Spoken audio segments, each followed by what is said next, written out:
ഞങ്ങളുടെ വീട് തളിക്കുളം സ്നേഹതീരത്തിൻ്റെ അടുത്താണെന്ന് അറിയാലോ. ഇപ്പോഴായി പിന്നെ ഇവിടെ നിന്ന് തൃശ്ശൂർ ടൗണിലേക്ക് ഊബർ കിട്ടാറുണ്ട്. ശരിക്കും പറഞ്ഞാൽ ഈ ഒരു ചൂട് സമയത്ത് വലിയ ആശ്വാസമാണ് ഊബർ. ഓട്ടോയുടെ ചാർജ് അല്ലെങ്കിൽ അതിനേക്കാൾ കുറഞ്ഞ ചാർജിൽ പലപ്പോഴും ഞങ്ങൾക്ക് തൃശ്ശൂർ ടൗണിലേക്ക് ഊബർ കിട്ടാറുണ്ട്. ഇത്തവണ തളിക്കുളത്ത് നിന്ന് തൃശ്ശൂർക്ക് 460 രൂപയാണ് ചാർജ് വന്നത്. തൃശ്ശൂർ എവിടേക്കാണ് യാത്ര എന്നാണെങ്കിൽ കുറേ നാളായി ഇടതടവില്ലാതെ വീഡിയോ ചെയ്യാനായിട്ട് റിക്വസ്റ്റ് വരുന്ന ഒരു റെസ്റ്റോറൻ്റാണ് നമ്മുടെ പിഷാരഡീസ്. പിഷാരഡീസിലെ സദ്യ അതുണ്ടിട്ട് വീഡിയോ ചെയ്യാനാണ് പലരും ആവശ്യപ്പെടുന്നത്. എന്നാൽ പിന്നെ ഇന്ന് പിഷാരഡീസിൻ്റെ വീഡിയോ തന്നെ ആവട്ടെ എന്ന് ഞങ്ങളും വിചാരിച്ചു. തൃശ്ശൂർ കുറുപ്പം റോഡിൽ 15 വർഷമായിട്ടുള്ള ഒരു റെസ്റ്റോറൻ്റാണ് പിഷാരഡീസ്. ഇവിടെ മറ്റെല്ലാ വെജിറ്റേറിയൻ വിഭവങ്ങളും കിട്ടുമെങ്കിലും ഏറ്റവും പേര് കേട്ടത് ഇവിടുത്തെ സദ്യ തന്നെയാണ്. രാവിലെ 10:30 മുതൽ വൈകിട്ട് 4 മണി വരെ ഇവിടെ സദ്യ കിട്ടും. സാധാരണ ഞങ്ങൾ താഴെയാണ് ഇരിക്കാറ്. പക്ഷേ ഇത്തവണ ഷൂട്ട് ചെയ്യാനുള്ളത് കൊണ്ട് അല്പം കൂടി സൈലൻ്റ് ആയിട്ടുള്ളൊരു ഏരിയ ചോദിച്ചപ്പോൾ അവർ ഞങ്ങളോട് പറയായിരുന്നു മുകളിലേക്ക് ഇരിക്കാമെന്ന്. പഴയ ഏതോ കേരള തറവാട്ടിലിരുന്ന് ഊണ് കഴിക്കണ പോലെയാണ് ഇവിടുത്തെ ഒരു ആംബിയൻസ്. അങ്ങനെ കൈയൊക്കെ കഴുകി കുറച്ച് വെള്ളമൊക്കെ കുടിച്ച് ഞങ്ങൾ സദ്യ കഴിക്കാനായിട്ട് റെഡി ആയിട്ടാ. നല്ല വീതിയുള്ള ബെസ്റ്റ് വാഴയില, അതിൻ്റെ അടിയിൽ ഒരു പേപ്പർ വെച്ചുള്ളതുകൊണ്ട് സദ്യ ഒട്ടും ചോർന്നു പോകുന്നുള്ള പേടിയും വേണ്ട. എല്ലാ ഇലയും കൂടി വിരിച്ചപ്പോൾ മൊത്തത്തിൽ ഈ മേശ ഒരു ക്രിക്കറ്റ് ഗ്രൗണ്ട് ആയ പോലെ തോന്നി.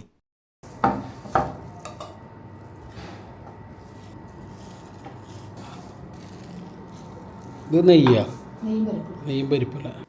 അങ്ങനെ ഇലയിൽ സദ്യയുടെ കൂട്ടങ്ങൾ ഓരോന്നോരോന്നായി വിളമ്പി തുടങ്ങി. ഇവിടെ സദ്യ വിളമ്പണത് ചേച്ചിമാരാണ്. അതും നമുക്കൊരു ഹോംലി ഫീൽ തരുന്നുണ്ട്.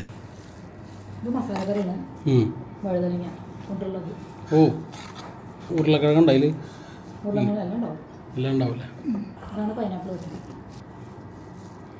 ദീപുവിന് ആദ്യമായിട്ടാണ് ഇത്രയും നല്ല വലിയൊരു വാഴല കിട്ടണേ. മാത്രമല്ല ഒരുപാട് ഐറ്റംസും. ദീപുവിന് ഹാപ്പി ആവാൻ ഇതിൽ പരം ഇനി എന്താ വേണ്ടേ? ചിപ്സും ശർക്കര വരട്ടിയും കഴിഞ്ഞ് കൊണ്ടാട്ടമുളക് വെച്ചു. അതിൻ്റെ പുറകെ പപ്പടെത്തി. പപ്പടം ചെറിയ പപ്പടം നല്ലട്ടാ, നല്ല വലിയ പപ്പടമാണ്. സദ്യയുടെ കൂടെ ഇവർ പഴം വരെ വിളമ്പുന്നുണ്ട്.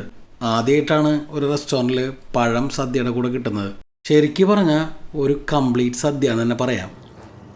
ഓക്കെ, കുറച്ച് ശകലം കൂടി വെച്ചോ. ശകലം മതിയില്ല, മതി മതി മതി. തൊട്ടു പുറകെ ഒരു കുഞ്ഞു ബക്കറ്റ് നിറയെ രസവും മോരും ഒക്കെ കൊണ്ടുവന്ന് വെച്ചു. ദീപുവിനാണെങ്കിൽ അതപ്പം തന്നെ ടേസ്റ്റ് നോക്കണം. ആഗ്രഹിച്ച പോലെ ദീപു മോര് കുടിക്കുക മാത്രമല്ല ചെറുതായിട്ട് ആ മുഖം ഒന്ന് കഴുകുകയും ചെയ്തു കേട്ടാ.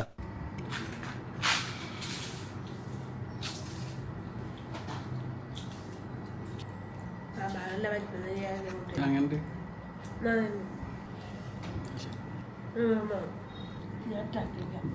ഞാൻ ഭയങ്കര അറ്റാക്കിങ് മോഡിലാണല്ലോ ദീപു. പായസമാണോ?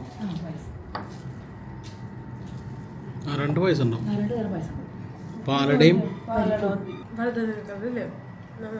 മസാലക്കറി അല്ലേ, സാമ്പാർ. അമ്മയുടെയും ദീപുവിൻ്റെയും ആദ്യ റൗണ്ടിലെ അഭിപ്രായം എടുത്തതിന് ശേഷം ഞാനും സാമ്പാർ കൂട്ടി എൻ്റെ ഊണകട ആരംഭിച്ചു. കല്യാണ സദ്യയിലൊക്കെ കിട്ടുന്നൊരു സാമ്പാറില്ലേ, അതേ രുചിയാണ് ഇവിടുത്തെ സാമ്പാറിന്. സദ്യ സാമ്പാറല്ലേ, പരിപ്പ് നെയ്യ് കൂട്ടാൻ മറന്നു. സാമ്പാറും ചോറും കുറച്ചങ്ങോട്ട് മാറ്റി വെച്ചിട്ടേ ഇനി പരിപ്പ് നെയ്യും കൂട്ടി കഴിക്കാമെന്ന് വിചാരിച്ചു. പരിപ്പ് നെയ്യും പൊതുവേ ഈ പരിപ്പ് നെയ്യിലും ഉപ്പല്പം കുറവാണല്ലോ, അതുകൊണ്ട്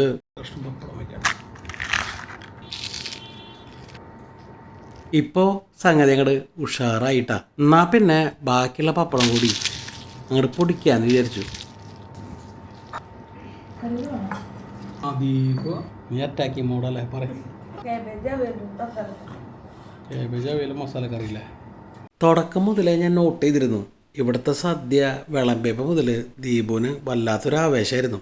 ദീപു മാത്രമല്ല, കൂടെ അമ്മയുണ്ട്. സാധാരണ എന്നേക്കാൾ സ്പീഡ് കുറവുള്ള അമ്മയും ദീപും ഇപ്രാവശ്യം ഡബിൾ സ്പീഡിലാണ് പോണേ.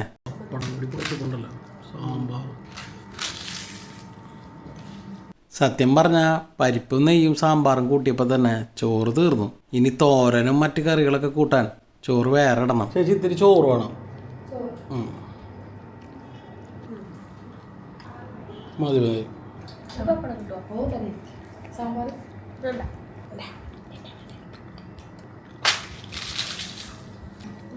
മസാലക്കറി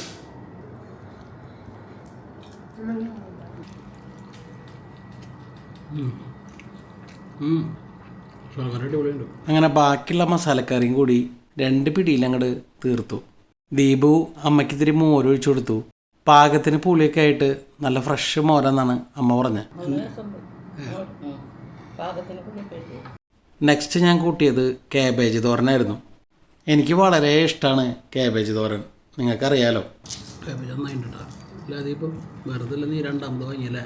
ഓലൻ കുറച്ച് ദൂരെ ഇരിക്കണോണ്ടേ പെട്ടെന്ന് അങ്ങോട്ട് ശ്രദ്ധിച്ചില്ല.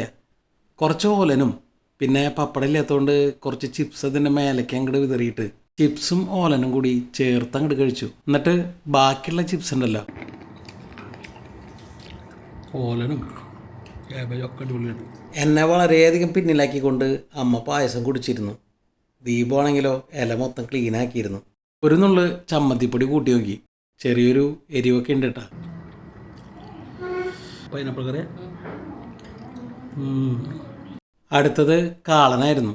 ഇനി ചോറിന് വയറില്ലാത്തതുകൊണ്ട് കറികൾ മാത്രമായിട്ട് കഴിക്കണേ. കാളൻ. ദീപമാണെങ്കിൽ അവിടെ ചിപ്സും ഇഞ്ചിക്കറിയും കൂട്ടി കഴിക്കായിരുന്നു. അത് കണ്ട അമ്മ അതുപോലെ തന്നെ അനുകരിച്ചു നോക്കി. ചിപ്സ് ഇഞ്ചിക്കറി. എന്തായാലും ഇഞ്ചിക്കറി ഒന്ന് തൊട്ട് നക്കാന്ന് വിചാരിച്ചു. ഇവിടുത്തെ ഇഞ്ചിക്കറിക്ക് ഒരല്പം മധുരം കൂടുതലായിരുന്നു. മധുരമാണ് കൂടുതലല്ലേ?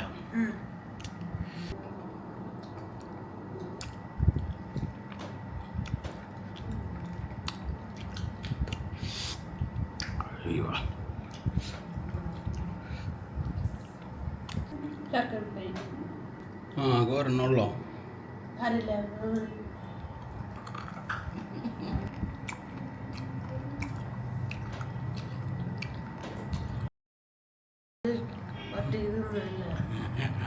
അപ്പം നിങ്ങൾ ചോദിക്കും ചോറുണ്ണാൻ വയറില്ല എന്ന് പറഞ്ഞിട്ട് പിന്നെ എന്തിനാ ചോറിട്ടേന്ന്. കുറച്ച് മോരും കൊണ്ടാട്ടമുളകും കൂട്ടി കഴിക്കാനൊരു കൊതി തോന്നി, അത്ര തന്നെ. നല്ല ക്രിസ്പിയും എന്നാൽ നല്ല സ്പൈസി ആയിട്ടുള്ള കൊണ്ടാട്ടമുളകാണ് ഇവിടുത്തെ. എരിവ് എനിക്കിഷ്ടം, നമുക്ക് അറിയാലോ. കൊണ്ടാട്ടമുളകും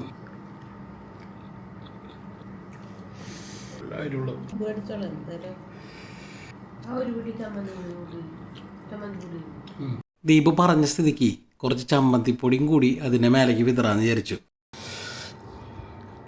എൻ്റെ പൊന്നെ നല്ല എരിവിട്ട് കൊണ്ടോട്ടോ. ചമ്മന്തിപ്പൊടി കൂടി ആകുമ്പോൾ എന്താവും നോക്കട്ടെ. ചമ്മന്തിപ്പൊടി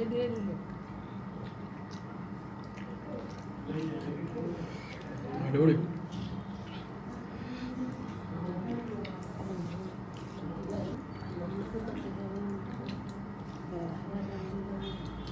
ഓ എത്ര പെട്ടെന്ന് പായസം കുടിച്ചാ.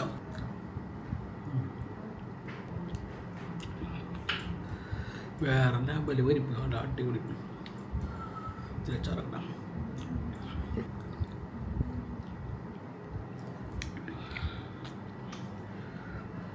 പരിപ്പ് അടിപൊളിയുണ്ട്. ഇനി പാറട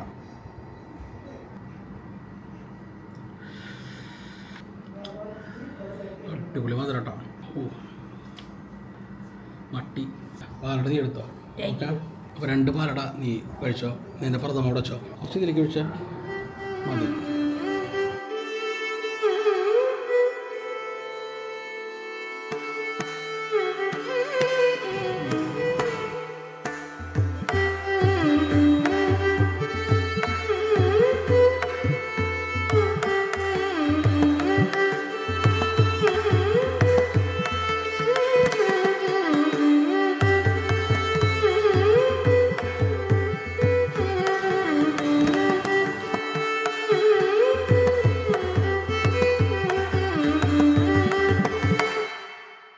എല്ലാം ഒന്ന് ദഹിക്കാനായിട്ട് കുറച്ച് രസം കൂടി ആവാന്ന് വിചാരിച്ചു.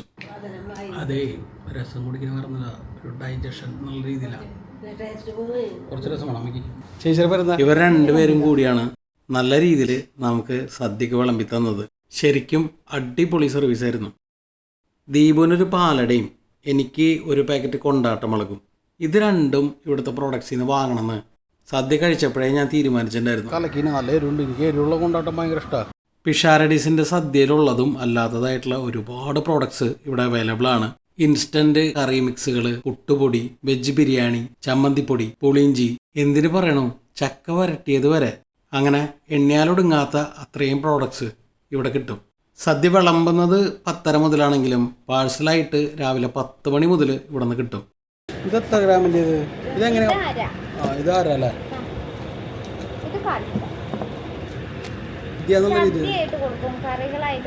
സദ്യയായിട്ട് കൊടുക്കുമ്പോൾ ഇങ്ങനത്തെ ഇതിൽ തന്നെയാണോ കൊടുക്കുന്നത്?